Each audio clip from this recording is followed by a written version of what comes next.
Today I'll be talking about AK magazines for the caliber 223, also known as 5.56 by 45. And there's one big difference in the magazines you'll encounter, and this is this little tab here, or also called bullet guide or feed ramp. So this one has one of those guides, this one doesn't. And this is relevant due to some rifles need it to cycle, such as the Saigas. Some of them don't, such as this Molotov Epper. So let me show you what this guide does. So assume this magazine is inserted into the rifle. This is a dummy cap. If it's being pushed forward, the cartridge, it will tilt ever so slightly upwards due to this guide or ramp.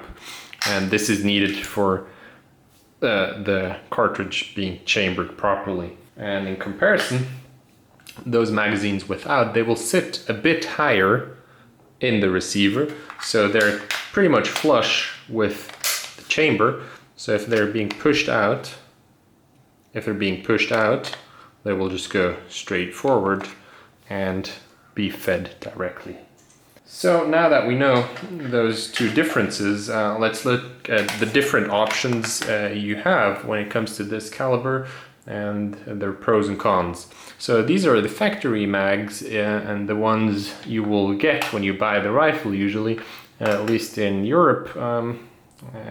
You will get those small mags depending on the country you are residing in, also due to most of the export regulations for the guns themselves.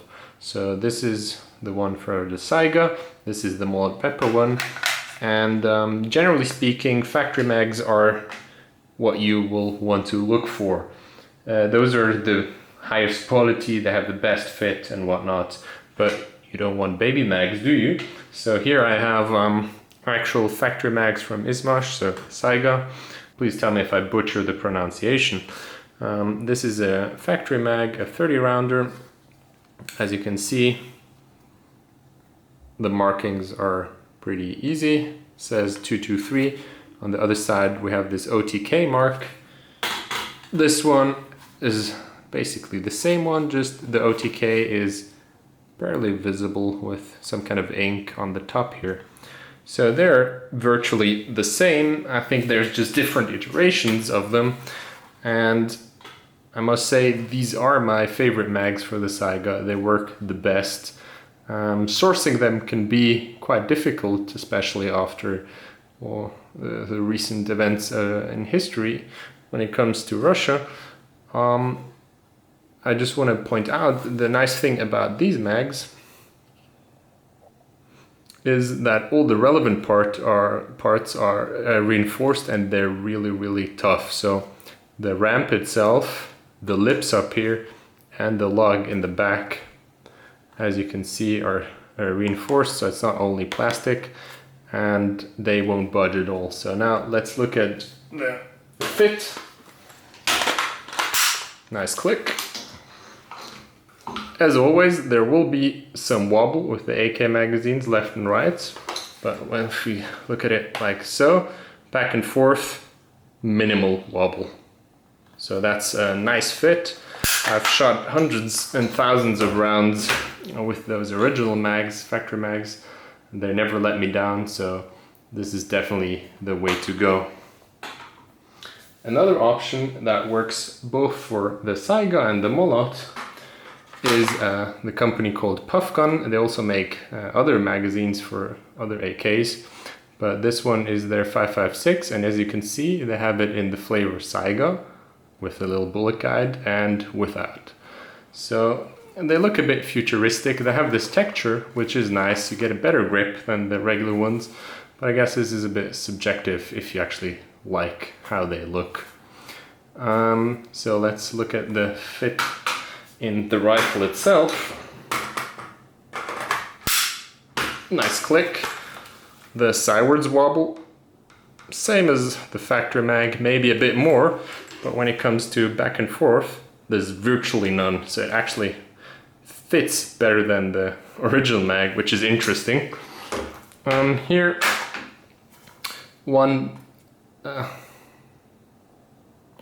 One, let's say, letdown is, while I think the front and rear lug are reinforced, such as the frame, these lips up here seem to be plastic only, so durability may be a bit worse than the factory mags, but I've shot quite a few rounds, as you can tell. I dropped them and they get dirty. They work really nice, didn't let me down either. So if you can get your hands on them, solid option.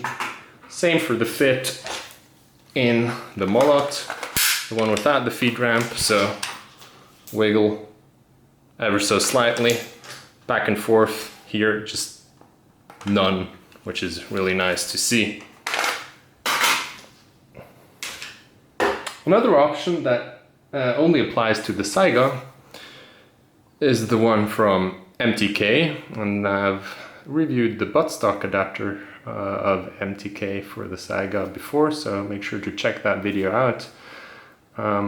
This is another very solid option, a bit more of a conservative design, let's say, compared to the PufGun, but also very nice. I didn't shoot that many rounds, maybe a few hundreds, and the magazines hold up very well too. Same thing here, the lips up here are polymer only, and you can actually see there's already some wear on top of here. So, I mean, not too bad, but something to look out for. Here again, at least the rear lug is reinforced. The frame here, don't know about the feed ramp, but be honest, if this proper polymer, the feed ramp doesn't really take, or the guide doesn't take that much abuse.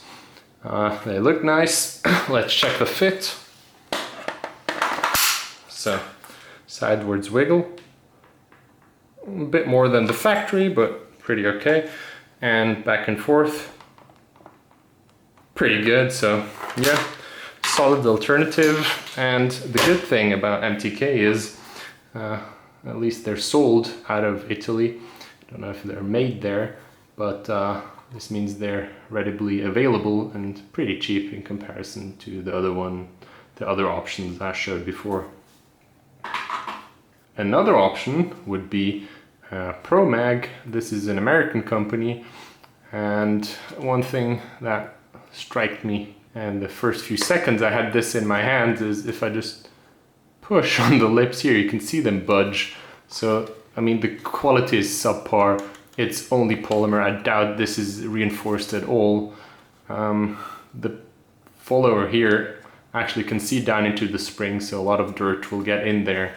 I shot two different Pro Mags, each 30 rounds. Both of them had failure to feeds. Quality looks abysmal, feels abysmal, so stay clear of Pro Mag.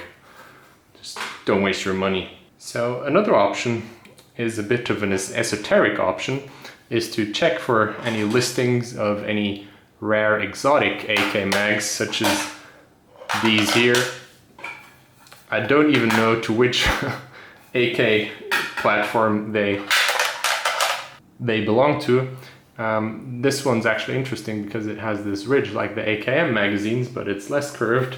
So this one actually suits or fits the mullet like a glove. It cycles very well. So you can get lucky. You might need to do some slight Dremel work on here, but you will have very robust, obviously, magazine, a bit heavier, but works fine.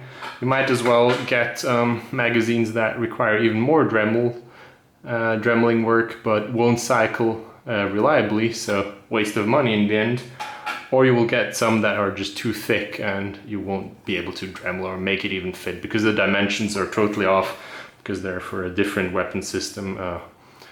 Maybe they are from any ex-com block country. This one, I think, might be from the barrel. That's a Polish 223 variant of the AK.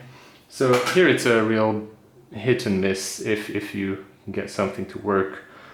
One other option would be to use an AK74 mag. That means they come in 545 by 39. This is a Bulgarian one from ISD. This is a Plum one from, I think, Tula factory, and a really old one. So the nice thing about AK74 Mags, or the 545 Mags, they actually accept the 556 really well. No problem with feeding here, but it really depends on the dimensions. So while I can add this Bulgarian one into the Saigon, it fits like a glove, no wobble at all. It does not have the feed ramp, so that means it won't work unless you install one into your Saiga. That can be done. This plum would actually fit the mullet if you would Dremel a bit on it, but that would be kind of a waste to do that with a nice old mag. So 74's magazines, your mileage really may vary. You will have to do some work on them, but that is really the last ditch effort. So yeah, 556, interesting caliber for the AK. It really makes sense in the context of 762 being expensive and 545 being even more expensive. So that's why I hope this video might shed some light on the possibilities of 223 AKs and their mag compatibility. And if you have or know of any other magazines or brands, please let me know in the comments. I'm genuinely interested in this topic. And hope you learned something, and as always, have fun.